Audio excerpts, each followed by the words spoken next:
Now it's time to see an example where our axis of rotation is neither the y-axis nor the x-axis. In this example, we're going to find the volume obtained rotating about the vertical line x equals 2. So it is a vertical axis, but it's not the y-axis. In other words, it's not x equals 0, it's x equals 2. The region bounded by y equals x squared and y equals 4x minus x squared. Step 1, we'll find the points of intersection by setting y equal to y. That gives us x squared equals 4x minus x squared. We'll solve that for x, and it will give us x equals 0 and x equals 2. Find the y partners in case we need them by going back to either of the given y functions and substituting x equals 0 and x equals 2 gives you the ordered pairs 0, 0, and 2, 4.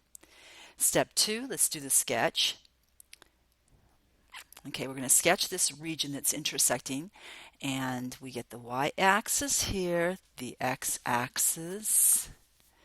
Okay, here's 1, 2, 3, 4 on the y, and out to 2 on the x. Here's our points of intersection, 0, 0, and 2, 4. And here's our upper graph, y upper equals 4x minus x squared, and y lower equals x squared. And, now why are we drawing a vertical approximating rectangle at the location x with the width delta x? It's because the axis of rotation, which I haven't even sketched yet, is the vertical line, x equals 2.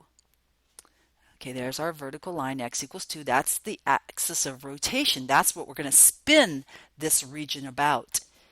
Okay, so you see our approximating rectangle is indeed parallel to that vertical axis of rotation. Now we're going to get the radius. We're going to try to figure out what the radius is here. It's more complicated because we're not rotating about the axis x equals 0. Instead, we're rotating about x equals 2. So instead of having instead of having x, just x as our radius of this shell, we are going to have x 2 minus x, 2 minus x. And that's indicated by the sketch that the distance from the approximating rectangle out to the edge, to the axis of rotation, that location is not x, that distance is 2 minus x. Then step 3, we're going to calculate the height.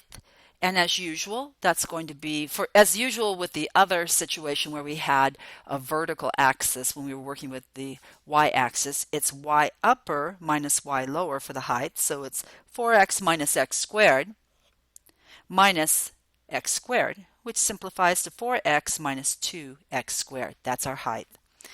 Then step 4, the volume, v is equal to the integral from x equals a to b of, if you cut open and unfolded the shell, the width and the height would be 2 pi times the radius times the height, and dx is our differential because our thickness of our approximating rectangle was delta x. So this is the integral from x equals 0 to 2 of 2 pi times the radius that we determined was 2 minus x times the height we determined was 4x minus 2x squared dx. Okay, pull out the constant 2 pi, simplify by multiplying the two factors. You get 2 pi times the integral from 0 to 2 of 8x minus 8x squared plus 2x cubed dx. Find the antiderivative so we can evaluate this. We get 2 pi times 8 over 2 times x squared minus 8 over 3 times x cubed plus 2 over 4 times x to the fourth from 0 to 2, which simplifies to 2 pi times 4x squared minus 8 thirds x cubed plus 1 half x to the fourth evaluated from 0 to 2. Plug in the upper limit minus the evaluation at the lower limit. You get 2 pi times 8 over 3, which simplifies to 16 pi over 3 for the volume of the solid that's generated by rotating the region that's the intersection of these two curves, rotating that region about the axis of rotation, x equals 2, using the shell method.